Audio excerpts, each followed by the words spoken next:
바빠 중앙연산 7단원 소인수 분해를 이용하여 최대 공약수 구하기를 공부하겠습니다. 소인수 분해를 이용하여 최대 공약수를 구해 볼게요. 먼저 두 수인 경우를 해보겠습니다. 12와 30이 있을 때 각각 소인수 분해를 하고요. 같은 소인수끼리 줄을 맞추어 써줍니다. 그럼 2와 3이 이렇게 공통으로 들어있는 것이 보이죠? 그런데 12에는 2의 제곱이고요. 30에는 2가 1개입니다. 따라서 공통으로 들어있는 것은 지수가 작은 쪽 2겠죠? 2가 1개 있는 것이 공통입니다. 3을 보았더니 3은 하나씩 공통으로 있죠?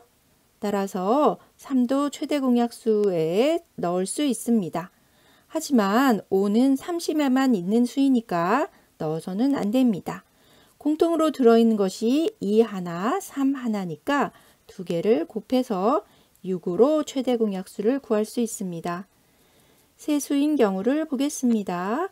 세수 100, 120, 140이 있을 때 이렇게 소인수 분해를 합니다.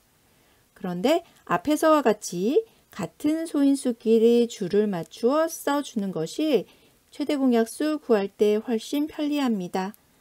2를 보았더니 2의 제곱도 있고 2의 세제곱도 있지요? 이 경우에 공통으로 2의 제곱이 들어있는 거예요.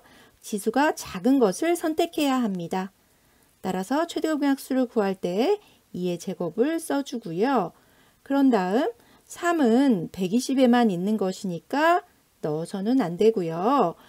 5는 5의 제곱과 5가 있는데 줄 중에 지수가 작은 5를 선택합니다. 7 역시 140에만 있는 것이니까 넣어서는 안 됩니다. 따라서 2의 제곱과 5를 곱한 20이 최대 공약수가 되는 것입니다. 두수의 공약수를 표를 이용하여 구하기. 두수 36과 90이 이렇게 있을 때요. 공약수를 구해 보겠습니다. 이 방법은요. 최대 공약수를 먼저 구한 다음에 최대 공약수의 약수로 공약수를 구하는 방법입니다.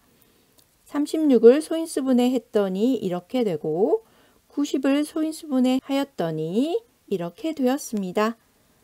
여기서 공통인 소인수는 2의 제곱과 2 중에 지수가 작은 2이고요. 또 3의 제곱은 공통으로 양쪽에 들어있으니까 3의 제곱도 선택합니다. 최대 공약수가 2 곱하기 3의 제곱이 된 거예요. 여기서 공약수는요.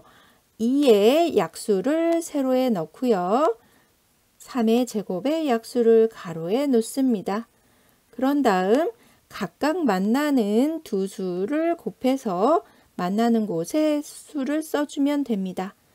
그럼 1, 2, 3, 6, 9, 18이 되어서 이 두 수의 공약수가 됩니다. 여러분, 최대 공약수의 약수가 공약수인 거 알고 있죠? 꿀팁을 보겠습니다. 최대 공약수 구할 때요. 거꾸로 된 나눗셈법과 소인수 분해법 중에 어떤 게 편리할까요?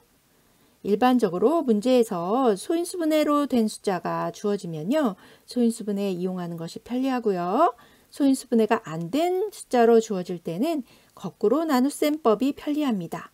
하지만 우리는 배우는 단계니까요. 2단원에서는 소인수 분해를 이용하여 최대 공약수 구하는 것을 연습해 보아야겠습니다. 출동 엑스맨과 오맨. 절대로 실수하면 안 되는 내용이고요. 정답인 것을 여기에 적어 놓았습니다. 12와 30의 최대 공약수 구할 때요. 12를 3 곱하기 4, 30을 2 곱하기 3 곱하기 5로 소인수 분해했다면 최대 공약수는 공통으로 들어있는 3이죠. 하지만 이것은 잘못된 것입니다. 왜냐하면 12의 소인수 분해가 잘못되었기 때문입니다. 12는 2의 제곱 곱하기 3으로 소인수 분해해야 돼요. 4가 아니고요. 30은 2 곱하기 3 곱하기 5죠. 이렇게 소인수 분해했더니 공통으로 들어있는 게 2 하나, 3 하나죠. 두 개를 곱했더니 6이 되었습니다. 소인수 분해로 최대 공약수 구할 때는요. 반드시 소수 2, 3, 5로만 분해했는지 확인해야 합니다. 4 같은 것이 들어오면 안 되니까요. 구독, 좋아요 꾹 눌러주세요. 다음 단원에서 다시 만나요. 안녕.